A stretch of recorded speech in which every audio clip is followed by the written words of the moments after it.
Hello, and thank you for joining me again today on the Finding Hope After Loss podcast. Today's episode is for anyone whose path to building a family doesn't look the way that they had imagined. I am joined by Rachel, who shares her journey through unexplained infertility, miscarriage, failed IVF, and an unexpected ectopic pregnancy, before she finally found hope through foster care and adoption. Rachel opens up about the grief of letting go of expectations and the powerful moments that led her to welcoming her children in a way that she never planned, but in a way that was always meant to be. Hello, everyone. Today I am here with Rachel. Rachel, do you mind telling us a little about yourself? Sure, I'm happy to. My name is Rachel Fulginiti, and I live in upstate New York. I lived for the last 20 years in LA, and then 2 years ago I moved back to the area where I'm from in the Hudson Valley. So that's been a journey. I have 2 children through foster care that I adopted, a little boy who's 4 and a daughter who is 9, and they're incredible, my biggest teachers. I struggled really hard for about a decade to create my family, and now we're together and yeah, onward. Do you mind talking a little bit about that journey? Sure, yeah, I'd be happy to. So as I mentioned, I went out to LA. And when I went out to LA, I was an actor living in New York City after college. And I decided to go out to LA. And 30 days after I moved out there, I met a guy who ended up being my husband. And so it was completely unexpected. I wasn't going there. I wasn't looking for a relationship. I was going there to do my career. And then it just happened and it was great. So we were it was like wildfire, and we were married within like a year and a half after that. And we were just having the time of our lives. I was an actor and a singer, and he was a drummer, and he was sort of on tour. And then sometimes I would get to go on tour with him, or I'd be doing my own tour somewhere doing something. And so we just had like the time of our life. And then as I started approaching 40, I started realizing, there's this one thing that we haven't thought about yet. What about kids? And if we're going to do that, we need to do it soon. And so he said he was open to it. He wasn't at that time like gung-ho about it, but he was open to it. So we're like, all right, let's just be casual about it. Let's see what happens, like a lot of people do. And nothing happened, as happens to a lot of people. And so we went like that, though, for I would say like a year, maybe even 2 years, where we were like, all right, and then after that time, we're like, okay, this isn't happening. And so we started going to fertility experts, and I had what was then called, and I don't know if they're still diagnosing it this way, it was called unexplained infertility, which is not very helpful.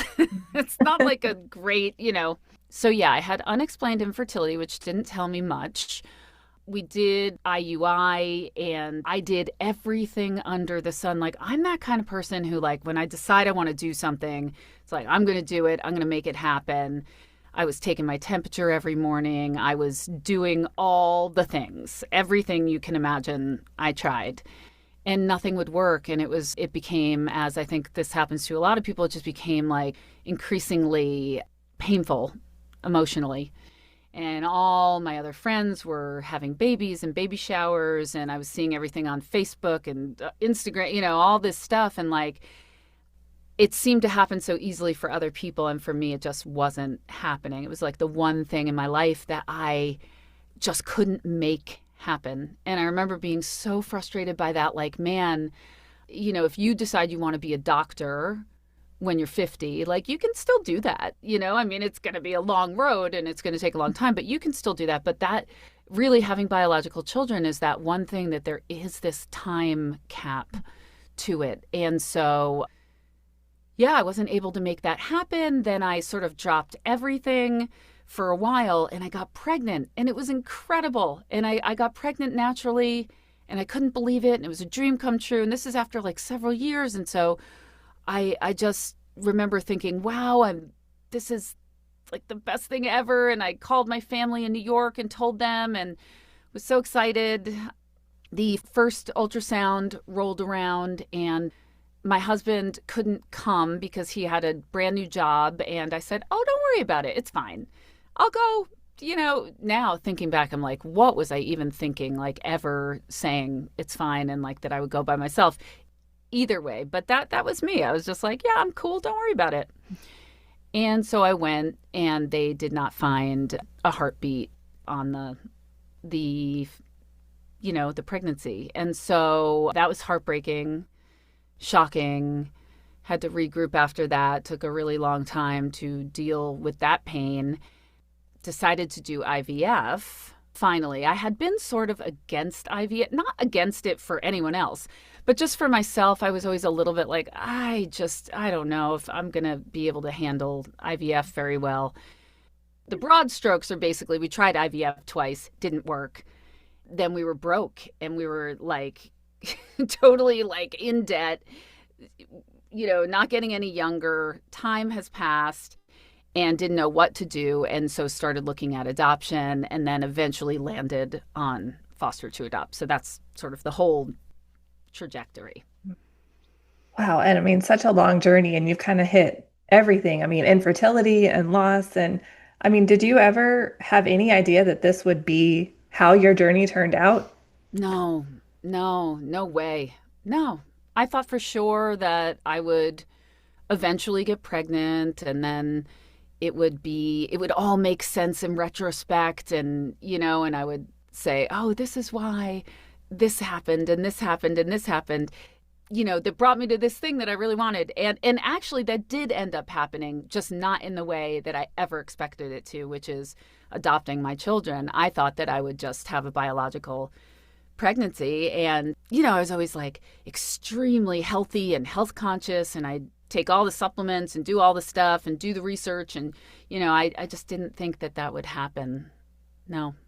And it's so hard too, because I'm the same way. Like, I want to be in control of everything. And that is like the one thing you cannot control it. And it's No. so frustrating because, yeah, I was doing the same, like taking my temperature, like doing the research, doing everything. And it's like, I can't control this. And it's so frustrating. It's so frustrating. And yeah, I think that like, in truth, I had been at war with my body for a really long time. If not over this, like before this, it was other things. And so I think that I think my mind wanted to control my body, and my body was just like, yeah, no, not with this. You could do it with a lot of things, but not this. It's not going to work that way. Did they do much testing on you? I mean, I know they gave you the unexplained diagnosis, which Right. definitely is still a thing, unfortunately, but I was Hmm. just wondering if you felt like they did enough testing. I don't. I think that also I was super emotionally charged and triggered throughout the thing. So like I I kept on having to like take breaks from it and like go away from it for a while and then come back to it. There was a lot of like emotion. It was very charged for me. So I wasn't necessarily thinking totally straight.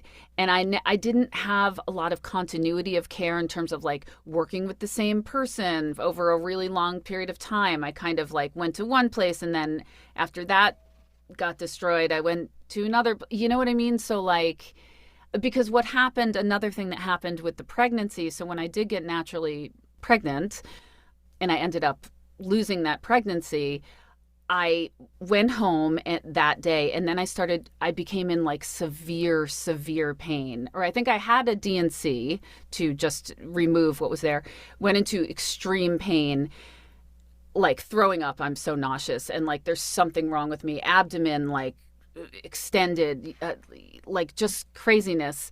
And they ended up taking me to the hospital, and I had to have emergency surgery. And it turns out I had another pregnancy that was outside of my fallopian tube that was obviously would have killed me had I not had this removed. So the biggest blow, so when I got the phone call back, they didn't know at that time what that was. And then when they did they found a mass. And then when they did the testing on the mass, they found out that it was indeed another pregnancy, and it was male DNA, so they knew it was different from mine and that it was another pregnancy. And so, yeah, I can't remember even why I was telling you that. Oh, just that I lost my fallopian tube. So I lost one of them in the surgery. So I only had one more. They had to take it apparently, which was also another big, huge thing for me of feeling this incredible loss that I couldn't even put words to because like I hadn't agreed to that. That was something that the doctor made that decision on the fly when he was, in the operating room. And I understand that and I've worked through it and I've come to acceptance. But at that time, I felt really like almost violated, like you took something without my permission. And I wouldn't have, that's not the choice I would have made. Anyway, long story short, he told me that, I would not be able to most likely ever conceive naturally. And so that the only other thing I could do was have the other tube removed and then do IVF. Apparently, it was something about if I had both tubes removed, there was like less chance that something could go wrong or be in the wrong place or something. That was his advice. And so I took that advice and I did that. And then it didn't work out. The IVF wasn't successful. And by that time I was getting like much older too. So yeah, I think that they never really told me what the deal was with my body. And that it's so weird to not know that definitively. Yeah, I always hate the unexplained because I feel like there is a reason. Maybe you just don't know what it is, but there Yeah, has to be something causing it, right? So absolutely. it's just Absolutely. frustrating to not know. It is. And even things like I was chronically low in vitamin D. And I kept on saying, like, there's something with this vitamin D. Like, I'm chronically low in vitamin D, but like they didn't put the pieces together. Like, I didn't have personalized care that would really go into depth about like my own situation and what I might need. And, I think that it was almost like a few years too early. Now I feel like the conversations are so much more specific and we can get more specific, especially with women's health. But then it wasn't like that. Yeah, and it's frustrating because I understand that, like with fertility doctors, their job is to get you pregnant. But it's Right. like at the same time, don't you think if things aren't working, you should do some more investigating and, Yeah. help figure that out? Because we're more than just a vessel to carry a baby. Like we have our health is important too. Yeah. Absolutely. So when you were going through your infertility and losses, did you feel like you had a good support system? No, I mean, not really. I had my husband and he was amazing. He was wonderful through the whole thing. I think with a lot of couples, something like this could really easily tear you apart. And I've heard that happen with couples before. But for my husband and I, it actually did bring us closer. And so I was super, super grateful for that. And for my dog who was just there every step of the way, like just laying with me in bed when I was, bedridden, and just what a sweetie he was. We lost him last summer at 17. So he was really there with us through everything, our first child. But in terms of friends, like I have friends and stuff, but here's the missing piece. Like when this was happening, and this was like, I'll say like 2014, 2015, like that, 2013, 2014, 2015, there really wasn't a lot of online discussion about this kind of thing. There weren't like, I mean, there might have been, but like it wasn't out in the public sphere of like support group for this or for that or whatever. Now it's like you can just search up anything and you can find some other people who are going through it or podcasts and stuff like that. But like at that time, there wasn't really anything like that was out there publicly that I knew about. So yeah, I suffered in silence a lot. I don't recommend it. It wasn't good. It wasn't great. It's already such an isolating time, and then especially to have nobody in your life that truly understands what it is that you're going through. It's really hard. It is. I remember my aunt actually, she called me when she found out what was happening and she told me that she had had a miscarriage. And I also had a cousin who ended up calling me and saying the same thing. So I did have, like, from afar, I had some people who could be empathetic about it. But yeah, it's I didn't feel comfortable like sharing that much either. Like, I know some people, especially now, will like put it online and share about it, and I totally get that. But that I didn't want to. I wasn't going to do anything like that. So I really. And, I also had like a career that I was still very, very active in as a voice actor and audiobook narrator. So I also didn't want to like put all this stuff online, all this negative stuff. I was trying to like still be, like the fun, successful, whatever that, how we airbrush our lives for online. Yeah, no, I completely understand that. We have to be pretending that we're the same person that we weren't affected by what happened, and let's Yeah. just move on and brush it under Yep. the rug. Yeah. Yep. So then what led to you deciding to foster? Yeah. So for us, it was really the first part of the decision was really a financial decision. We had looked into adoption, and so international adoptions were like down, down, down, and I think they still are. Like, a lot of countries were not doing it anymore. There's a lot of restrictions. There's also like age restrictions in some countries and stuff like that. And then domestic adoption, we had done some research. We were interested in open adoption. That's, I'm sure your listeners know, but that's where you would have a relationship with the birth mom and continue that forward. And that felt really positive to me and like a great way to handle it. But when it came down to it, it looked like it was still going to be kind of expensive, because if you get matched with a birth mom early on in the pregnancy, you're sort of taking on the care of her and any needs that she might have. And then, at the end of that, and you're paying a fee. And then also at the end of that, she might change her mind, which is her right. And I got that, but that is a reality. And this little voice kept whispering to me, like, I think there might be somebody out there who's like already here that needs you, that is meant to be a part of our family. And so I went with that, and we were very trepidatious at the beginning, because we had already been through so much heartbreak and didn't want to experience more heartbreak by caring for a child and then having to give them back, so to speak. So that was my biggest fear, was going through all of that and then it not lasting. So I worked really hard and prayed and visioned about being joined with the person that was meant to join our forever family, like that was their life path and that was our life path. And to really I was very conscious about trying to manifest that, if that makes sense. Yeah, no, it definitely does. And I feel like people kind of, what's the word I'm looking for? Like carelessly throw around like, oh, just adopt, like just do this. But it's really, Right. it's fostering and adoption are not easy things to go through. It's not like you Oh, just, I want to adopt and then you get a baby the next day. right. Yeah, no, it's a big thing. And honestly, it's the most difficult, hardest thing I've ever done in my life. But it was, the best thing I've ever done at the same time. What's the process to get started on that difficult? It it is a process. You start out with an orientation. So you go to an orientation, and then from there you sort of get a broad overview. Then you start to take classes. There's like prerequisite classes that you take.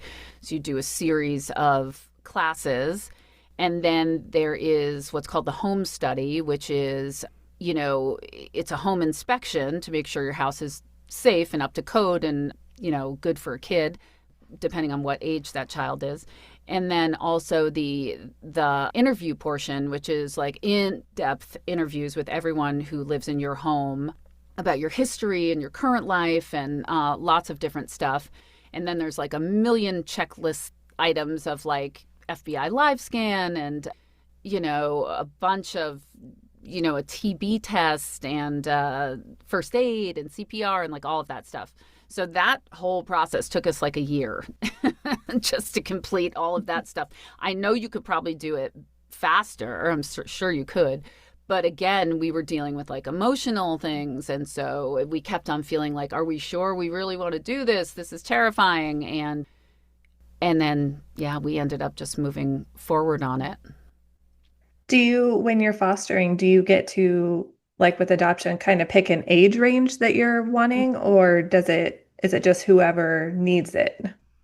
Yeah, you can do either. So we went through there. It's important to just make it clear that you can do it two ways. You can go straight through the county, or you can go through a foster family agency. And after doing some research, we were sort of counseled to go through an agency because you'll have somebody in the equation that's kind of there for you. Because when you step in to be a foster parent, no one else is really in the equation for you. It's only about the child. The goal is always reunification with the birth family or another family or close friend.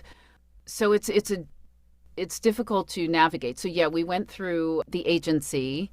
And then what was the other question? Why did I start saying that? I just lost it. Oh, no, I was just asking if you get to decide like the age range The that you're looking ages. for. Thank you. So yeah, especially I think when you're working with an agency, they're wanting to make sure that you are not taking on something that you aren't prepared for or don't want. So yes, they were I think the age range that we chose was like 0 to 4 or something. So you can make it even smaller than that, or you can make it larger. But yeah, you can choose an age range. You can choose the exposures that you're comfortable with. By that, I mean like substance abuse, different kinds of trauma. And, the advice that was given to us, because nobody wants any of that stuff, of course. Like, I don't want any trauma. I don't want any substance, use or abuse. But we were told, if you say no to everything, you're probably never going to be hooked up with a child. Like, you need to find out what you can be okay with. And so with that comes a lot of education about, well, what are the long lasting effects of X, Y, and Z, and how can, what am I equipped to handle, and that kind of thing. So yeah, you make your determinations, and then once you're certified, they will call you when they have those children come up that need placements. The caveat is that they don't always have a lot of information right away about the situation. So you can tell them that you're interested in foster to adopt. There's no real true, that's another thing for people to understand. There's no true foster to adopt exact path unless the parental rights have already been terminated. So you can elect to only get placements that the rights have been terminated. But then you're looking usually at an older child who's been in the system for longer. So we decided not to do it that way. Once you start getting the calls, you can say yes or no. It was explained to us, like they tell you as much as they know, and then you make a determination and you say yes or no. So for me, for whatever reason, there was a bunch of different things. I was traveling, then I was sick, then I just it wasn't aligning. I said no to about 5 calls before I got the call from my daughter, and I finally said yes. And that ended up being incredibly like a magical story, like a magical gift. If you want to hear that story, happy to share it with you. Yeah, definitely. So I had gone to a healer, like a channeler that was suggested to me through my chiropractor when I had been going through all that trauma. And she said that, and I told her, I'm so nervous about this phone call because they only designate one person to be the phone call taker if you're in a couple. And you're not even supposed to call your partner. You're just the decision maker and you just have to decide. So that's like a lot of pressure. Like we both knew I was going to be that person, but like I was also like really like nervous about that. And so she said, when you get the call, put your hand over your heart, close your eyes, and just listen. And if it's a yes, say yes. If it's not a yes, don't say yes. And so 5 times I got the call. I put my hand over my heart. I closed my eyes. Listen, no, I'm not getting a yes. Like, I'm not getting a yes. This particular time, I get the phone call, hand over my heart. She starts telling me what she knows about this child. And I'm like, I think it might be a yes. And then I said, can I do one thing? Can I please call my husband? Just let me call him really fast and just confirm that he's getting a yes.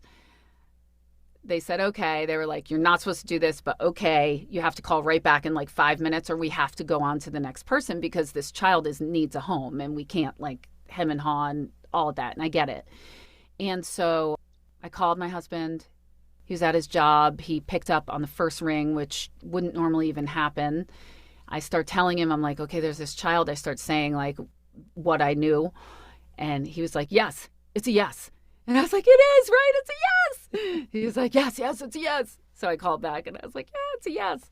Cut to a lot of other weird stuff that happened. They call me back. We're like, okay, we have to go get a car seat. We have to do this. We have to get all of this stuff. He calls me back after I had said yes, the social worker, and he's like, I'm really sorry. Actually, this baby is it turns out she's medically fragile.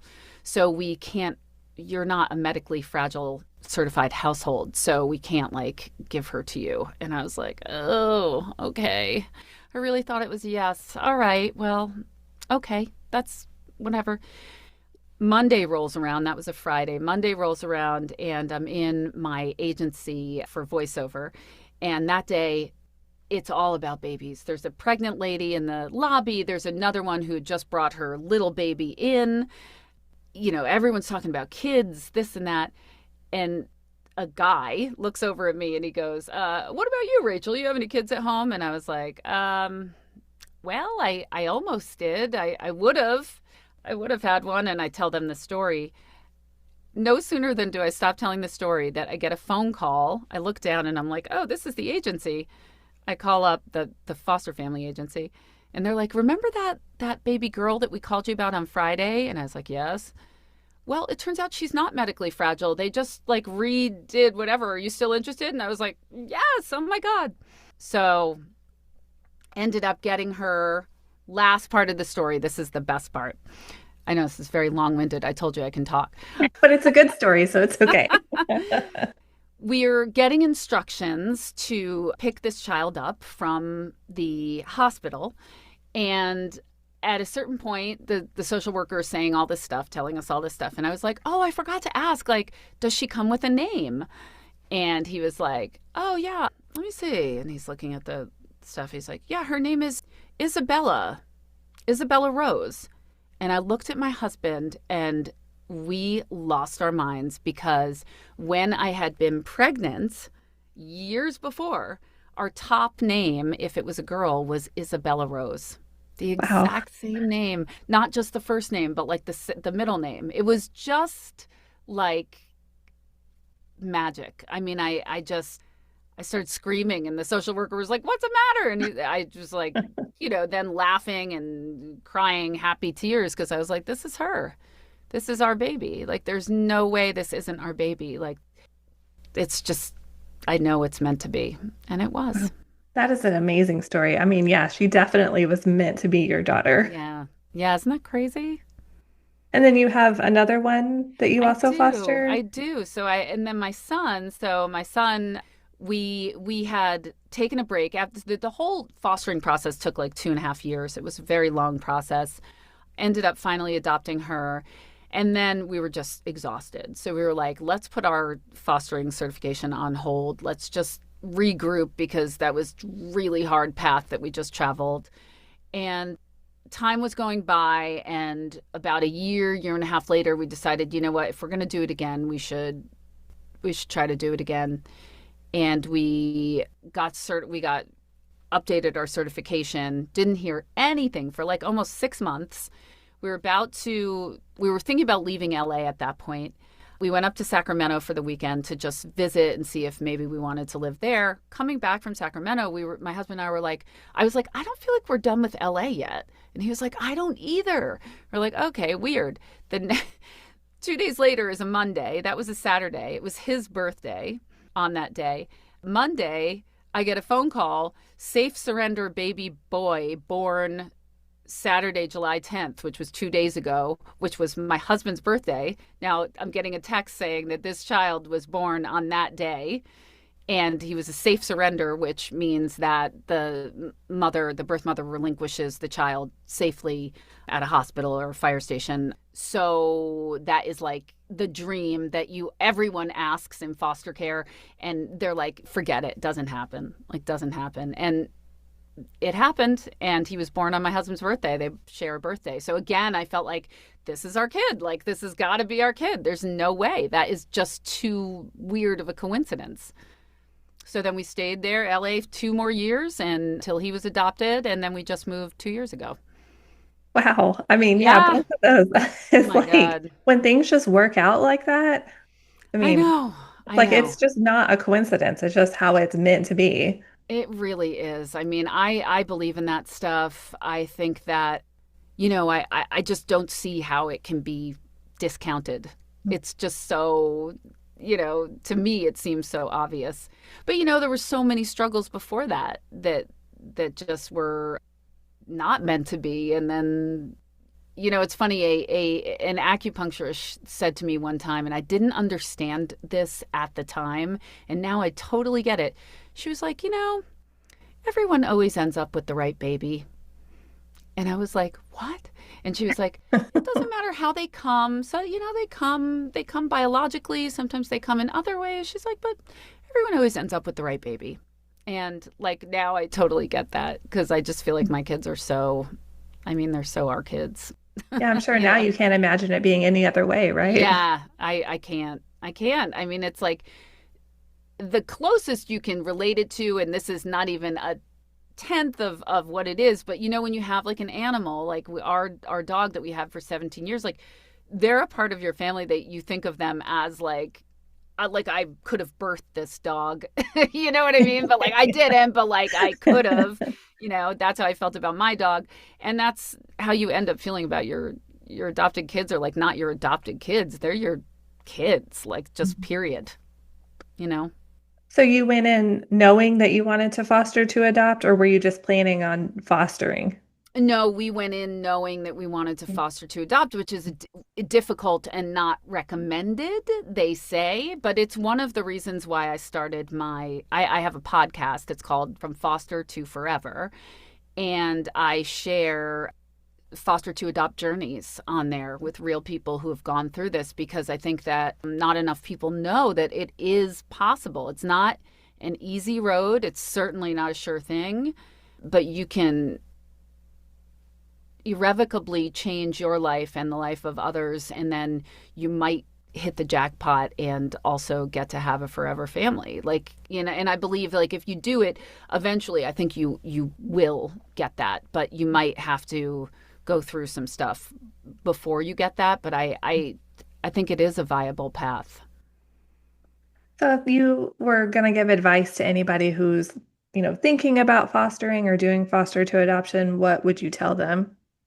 Yeah, I would say attend an orientation, talk to people who have actually done it, listen to my podcast or other podcasts that share these stories, so you can really be sort of mentally prepared, and you still aren't going to be 100% prepared because there's so much about it that's unpredictable.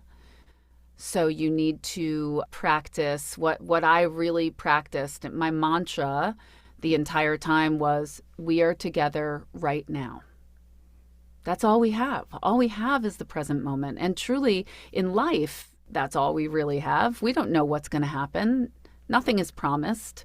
But it really makes you, it drives that home for sure. It's like just practice being in the moment, practice being in the joy of the moment. I think that's great advice. It's so Yeah. true. I mean, we don't, tomorrow's never promised, but Oh, we have today and we have the people we're with. And I yeah. think it's good to focus on that. Yeah. Yeah. Yeah. It was like a master class in that. Well, is there anything else that you want to share, add about anything? I want to say I'll speak directly to anyone who is going through an infertility journey or some other thing in their life that is preventing them from having a family or starting a family. There is hope. I have a vision for you, and I can hold that vision really clearly for you. And I want you to hold that vision for yourself, that you can have it too. It took me so long and it was so hard, and I never thought I would see the day, but I have what I prayed for now, and I'm so grateful. And if there's anything I can do to help you, feel free to reach out to me on my website. Yeah, because you don't have to do it alone. And if people were wanting to connect with you, what's your website and where can they find your Sure. podcast? So the website is from foster2forever.com, and it's the number two. So it's from foster, the number two, forever.com. And there's a contact form on that website if you want to drop me a line. And the podcast is everywhere. It's on Apple and Spotify, and you can listen to it right there on my page. We're about to drop new episodes coming right up. And so that's exciting. It was supposed to happen Tuesday, but we had a snow day, and my kids, they prevented that from happening. But I think next week we're gonna be good for Tuesday of next week. And you can join me on Instagram at from Foster. No, what is my Instagram? I'm sorry. It is foster2foreverpodcast.com. Foster, the number two, forever podcast. Sometimes it's hard Not to .com. remember. Just I know, because they're all slightly different. And when I was getting like all of the things, there was like some fostering animals organization with like a very similar name that already had like the TO. So I had to get the two. And then for Instagram, I had to put podcast on it because, so it's I can't remember all these things. Come on. I know. I need to get better at like being like specific about what they are. But anyway, thank you. Yeah, well, thank you so much for coming on and sharing your story with us and sharing about how people can find out more about fostering. I think you're doing amazing things. Oh, thank you so much, Sarah. Same to you. Thanks for this podcast. Thank you so much, Rachel, for sharing your story with us. As we wrap up today's conversation, I hope that Rachel's story reminded you that there is no single right way to build a family, and also that grief and hope can exist side by side. Whether you're navigating infertility, healing after a loss, facing failed treatments, or if you're considering foster care, Rachel's journey is a powerful reminder that your story isn't over, even when the path changes. Sometimes the family meant for us arrives in ways that we never could have planned. If this episode resonated with you, please consider leaving a review for the podcast on Apple or Spotify, or share it with someone who might need it. You can find more information about the episode in the show notes at journeyforjasmine.com. Thank you so much for tuning in, and remember, we are all in this together.